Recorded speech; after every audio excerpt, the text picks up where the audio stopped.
El peso argentino hoy también se está despidiendo del país. A ver, Sebastián Lazo, adelante, por favor, puede hablar por el micrófono. No, para nada. ¿Cómo se va a despedir el peso? No. Esto no lo tira abajo, o como diciendo, nadie va a querer peso y nos estamos yendo a lo que originalmente quería Milei, que seamos un país dolarizado totalmente. Tiempo.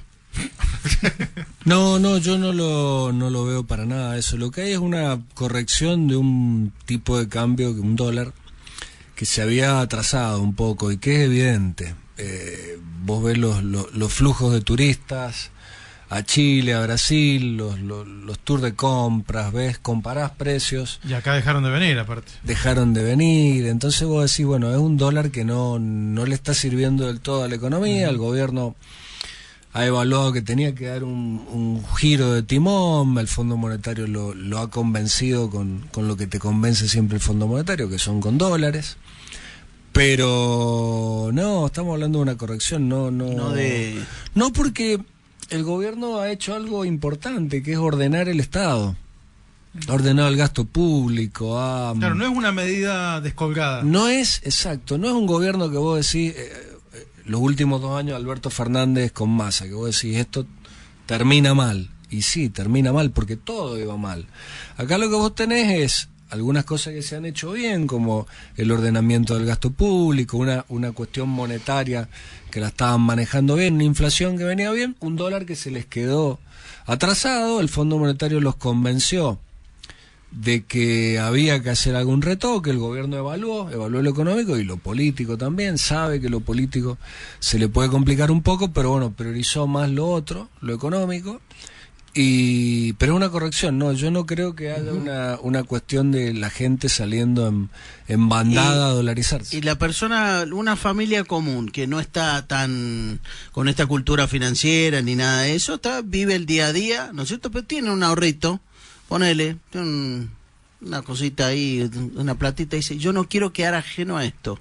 ¿Le conviene más hoy decir, che, bueno, y si cambio todo esto en dólares, es conveniente, o es lo mismo que tener los pesos, o esos pesos le conviene más meterlo y hacerlo circular por otro sistema y manejarlo desde otro lugar?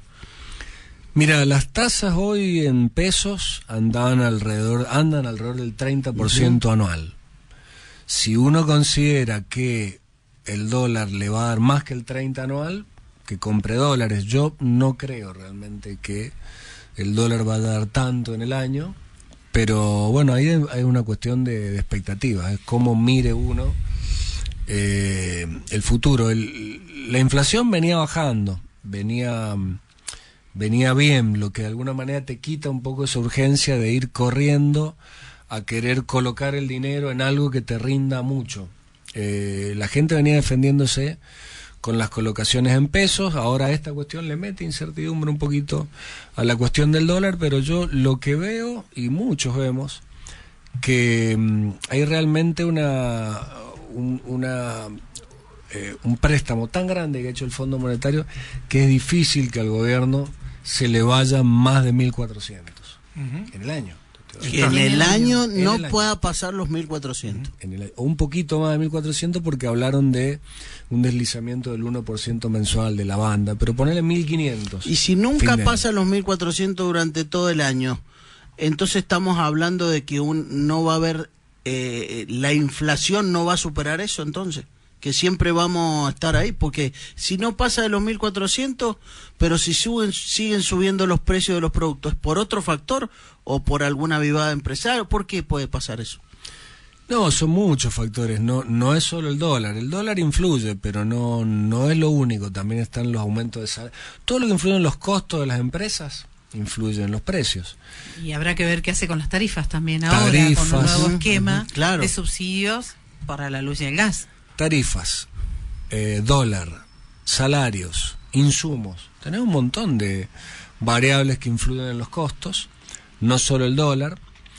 Pero vuelvo a repetir, lo que se espera son 2 meses de algún tipo de sobrecalentamiento de la inflación y de los costos. Después se verá. Bueno, pero es la normalización del país, digo, porque tenemos la costumbre de ver todo lo malo. Podemos ver también algo bueno, una noticia de último momento. Bonos y acciones en alza en el arranque de la primera jornada sin cepo. Le recomiendo a la gente que entre ahora a memo.com.ar. Esto va a hacer que baje el riesgo país. También hay buenas noticias, digo, acompañando este proceso, que es un quiebre, me parece que hay, en perspectiva, es un país que empieza a normalizarse de alguna manera, ¿no? Es que eso es lo que ha buscado el gobierno. De alguna manera vio que una pata floja era la cambiaria, y que lo veíamos un montón de economistas, que inclusive el presidente por ahí... ¿Lo podría haber hecho antes entonces, señor Laza? No, porque necesitabas un paquete de dólares que te respalde como el que te ha dado el Fondo Monetario. Sí, no. Sebastián, ¿qué diferencia tenías cuando se salió del cepo, diferencias globales, cuando se salió del cepo en la época de Macri? Estaba mejor de reservas el Banco Central. ¿En aquel momento? Sí. ¿La convertibilidad? No tiene nada que ver. No, eso fue antes. Eso fue en otras épocas. No, también el déficit fiscal. En la convertibilidad... No, está bueno lo que vos tocaste. En la convertibilidad también había muchas reservas. Y cuando salió Macri, apenas arrancó en diciembre del 2015, también heredó un Banco Central con un poco más de reservas que ahora. Ahora es caótico, realmente. Lo que heredó Milei es muy pobre, y durante el año y pico que lleva no lo pudo mejorar a la cantidad de reservas, y eso es lo que ha visto el Fondo Monetario. Le ha dicho, mirá, muy bien con lo que venís haciendo, pero lo cambiario está flojo, flexibilicemos un poquito, nosotros por el Fondo Monetario te ponemos toda esta torta de dólares, pero ustedes hagan algunos cambiecitos, ajusten un poquito esta banda, dejen deslizar un poquito el tipo de que se acomode un poquito el tipo de cambio a un valor que la economía lo sienta más cómodo. Pueden llegar a tener un poquito de impacto inflacionario al principio, pero como dice Gabriel, es para que la macro completa funcione mejor. Pues la macro no es solo el dólar ni solo la inflación, la macro es también la actividad económica, también el empleo. En la convertibilidad teníamos una inflación hermosa de 0%, pero había un desempleo altísimo y una recesión brutal. O sea, en el fondo no te sirvió esa inflación cero. Lo que hay que buscar es algo que permita que la economía ande, porque en el fondo todos vivimos de una economía que ande, no de una economía parada con inflación cero. ¿Sabes qué, Sebastián? Hay varios mensajes que nos dicen más o menos lo mismo, que creen que el gobierno con esta decisión le dejó todo servido al mercado ilegal.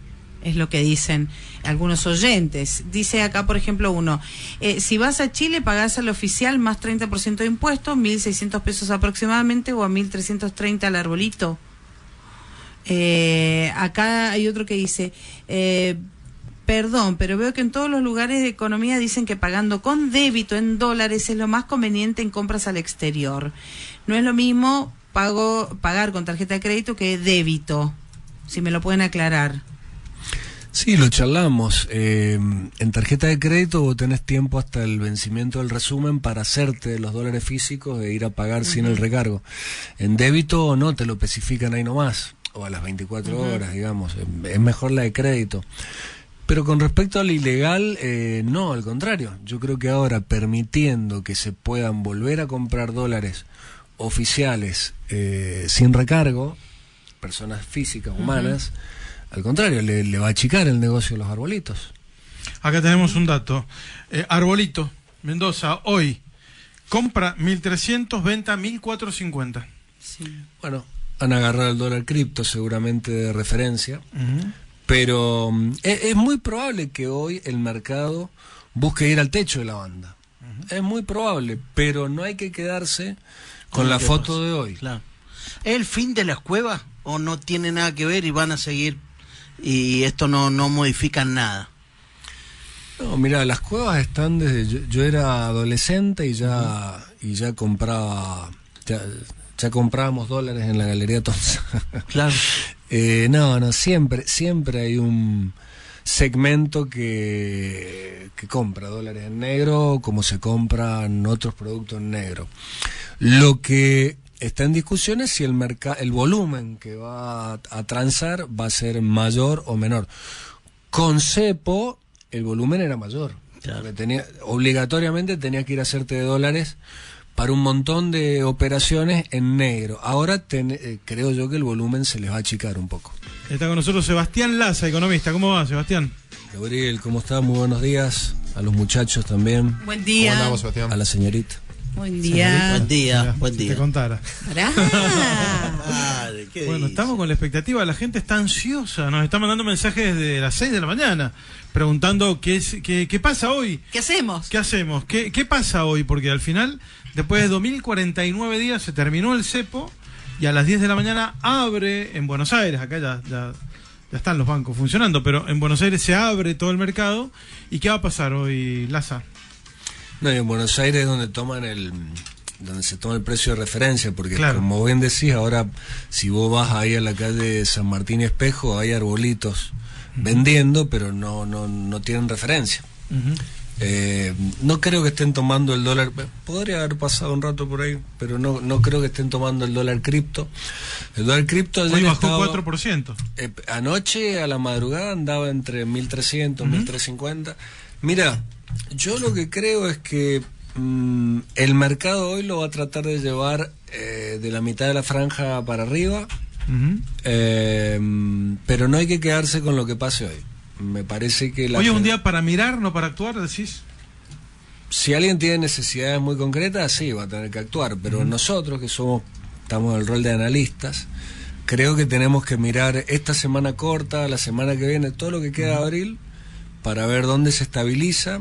Yo tendería a verlo en la mitad de la banda, porque aparte de toda la cantidad de dólares de libre disponibilidad que llegan mañana y que es lo que le va a dar sustento, digamos, a esta cotización, digamos, intermedia que quiere el gobierno, Claro. porque en el fondo es lo que quiere el gobierno quiere que no se vaya más de 1.200, es más, si se quedara en 1.100 mejor todavía, pero digamos, no lo ven mal que se deslice hasta 1.200, pero vuelvo a repetir, es fundamental lo que va a ingresar mañana y también esa posibilidad discrecional que está en letra chica, no está en el memorando con el Fondo Monetario, pero está en las letras chicas del acuerdo, que el Banco Central no solo puede intervenir en el techo de la banda y en el piso de la banda, sino también dentro de la banda, discrecionalmente puede intervenir. No está aclarado ni los montos, ni el cómo no está aclarado, pero está abierta la puerta para una intervención, tanto en el mercado contado como el de futuro,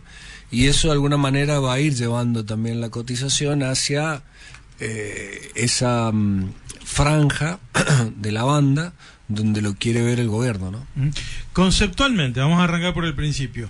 ¿Cómo has visto todo el proceso? Digamos, el anuncio de Luis Caputo, que en un momento hasta casi llora, emocionado, que tiene un contenido político, qué sé yo, de muchas cosas, ¿no?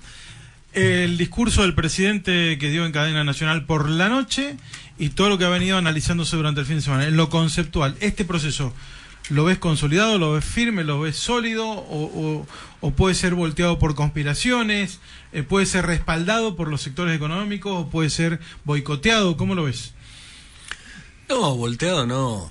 Lo que va a haber seguramente es un impacto inflacionario por lo menos abril y mayo. De hecho, estuve repasando informes y proyecciones, ya consultoras serias ya hablan de entre 4 y 5% de inflación en abril y mayo. O sea que estamos hablando de un escaloncito más arriba. A ver, veníamos en el 2 y pico hasta antes de marzo. En marzo rebotó al 3 y pico por cuestiones estacionales, pero también por toda esta expectativa que desde el mismo gobierno se había alimentado. Ya venían hablando de posibles cambios, bueno, el índice saltó un escaloncito más, un puntito más, a 3 y pico, abril y mayo los va a tener en el 4 y pico, entre 4 y 5, y eso de alguna manera tiene un impacto, pero no es desestabilizador, es un impacto, creo yo, Es lógico. en la base de sustento de el votante de Milei. ¿Pero por qué, Sebastián, Es- el impacto en los precios? Porque ya estamos dando por sentado que el dólar va a estar más de 1.200 o 1.400. Las expectativas sí son de que el dólar a 1.000 No. muy difícil. Hay algunos colegas que lo sostienen, Salvador Di Stéfano, es muy respetado Salvador Di Stéfano. Sí, sí. El año pasado acertó mucho con el dólar. Bogiano, lo escuchaba ayer, es un economista cercano al gobierno, Sí. pero trabaja en el sector privado, no es funcionario. Él también hablaba de dólar en el piso de la banda, pero yo te diría que el consenso de los economistas lo ve en el medio de la banda, 1.200. Y si vos comparas 1.200 con los 1.070, 1.080 que estaba el dólar mayorista, que es con el que se forman los precios, y hay una variación de 10% que va a repercutir en cadenas de alimentos, va a repercutir en vehículos, va a repercutir yo diría en la mitad de la economía, en la mitad de los productos y servicios de la economía. Va a disparar algún que otro reclamo paritario. Ujú. Y es un efecto que va a durar 2 meses por lo menos, con el agite que va a hacer la oposición kirchnerista especialmente va a hacer un agite de todo esto, ellos manejan la Lo va a calle, aprovechar. lo va a aprovechar. Y les va a servir a los dos, políticamente hablando. Le va a servir al gobierno para recordar lo que había antes de que ellos llegaran, y le va a servir al peronismo para plantarse en la sociedad, como todo lo que es oposición a Milei, ¿no? Me parece. Seguramente. Digo, por el año electoral, que ese es el otro condimento que tenemos. El año electoral, y acá va con lo que me preguntaban recién. El gobierno, obviamente, esto lo tenía pensado cuando hicieron la planificación a fines del año pasado del presupuesto y de todo lo que se planifica a fin de año.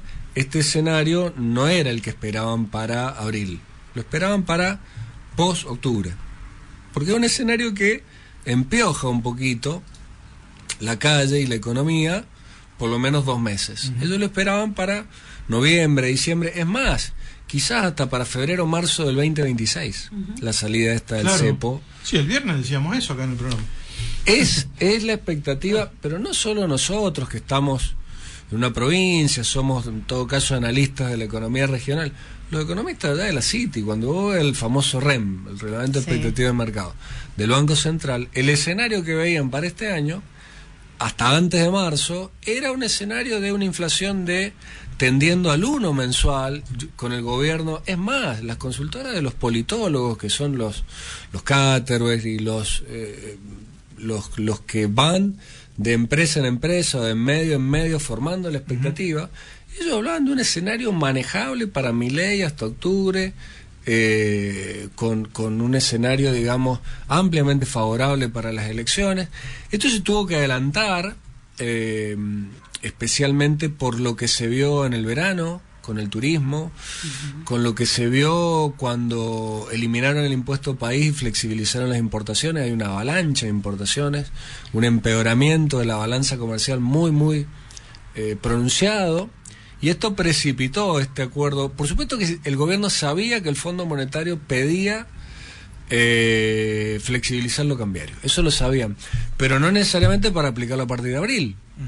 Podía ser, la idea era post-octubre. Y se apuró. Ajá. Se tuvo que adelantar porque la sangría que estaba habiendo en las reservas era muy fuerte. ¿Y qué pensás que van a hacer los exportadores? ¿Van a liquidar? A los exportadores les conviene porque ellos estaban trabajando con un dólar oficial 80% y 20% el paralelo, Sí. lo que en la combinatoria le daba algo inferior a 1.200. Si se llega a estabilizar en 1.200, 1.250, para los exportadores es conveniente, y ya es un escenario que tiene ribetes más bien definitivos, porque con toda la cantidad de dólares que le ha prestado el Fondo Monetario para sostener las bandas, ya ser exportador y especular con un tipo de cambio superior a 1.400 ya es muy difícil. Es al cohete, Claro. aparte. El cohete. Es imposible, ¿no? Ahí le cuento a la gente, estamos con Sebastián Laza, que es economista. Este espacio se llama El Velorio del Cepo. ¿Por Y lo qué? otro porque se murió. Y lo otro que tenemos que decir es que no siempre se habla bien del muerto, en este caso, ¿no? El Cepo, 1049 días en la Argentina, nos ha mantenido con un pie arriba y ahora nos sorprende ser normales, digamos, nos cuesta desenvolvernos como normales. Hay muchas preguntas que hace la gente en sentido de lo concreto, digamos, no más allá del análisis económico, que sos la persona indicada, pero en lo concreto es, bueno, recién nos preguntaban la audiencia, ¿no? Que tenía que ver con que cómo conviene pagar en Chile, por ejemplo, ahora que viene el fin de semana largo, de Semana Santa y todo lo Si demás. tenés una cuenta en dólares, ¿qué haces? ¿Pagás en Chile con la de débito? ¿Qué se te ocurre? ¿Cómo haces? Bueno, hacer pagos con tarjeta es complicado porque, ojo, que el dólar tarjeta sigue. Ujú. El dólar tarjeta sigue. Atención a este dato que nos da Sebastián Laza, ¿eh? Sí, el dólar tarjeta sigue. A ver, es un poco ya testimonial, porque todos los que hacemos consumo con tarjeta de crédito en dólares, lo que hacemos es conseguir los dólares físicos, de alguna manera, ir al cajero físico también, y pagar antes del vencimiento. Te sale mucho más barato que lo que te termina saliendo el dólar tarjeta. Cuando uno va a pagar a Chile o a cualquier país limítrofe con algún instrumento, ya sea tarjeta de débito o de crédito, lo que vienen son los recargos. Yo no aconsejaría para nada eso. Yo creo que lo mejor para los países limítrofes es lo que veníamos haciendo, era ir con dólares, billetes allá, cambiarlos por la moneda del país a donde vamos y gastar así, de esa manera. Te siguen cobrando la percepción por ganancia, ese 30% en el dólar tarjeta, todavía. Claro. Si no, tenés que tener los dólares en cuenta y después pagar la tarjeta con esos dólares en cuenta. Exactamente. Hay que tener muy claro el vencimiento. Claro. O sea, podés pagar con tarjeta de débito o de crédito, pero bueno, en la de débito ya te lo hace el recargo especifican en el inmediatamente. momento. Claro. Con la de crédito, que es lo que más usa la gente, hay que tener muy en claro la fecha de vencimiento y unos días antes acercarse y pagarlo con dólares físicos, ¿no es cierto? Muy bien, está Sebastián Lanza, te quedas un ratito, te damos un tiempo para que tomes un café. A las 9:20 de la mañana, todas las preguntas sobre el fin del cepo aquí, en Tenés que Saberlo.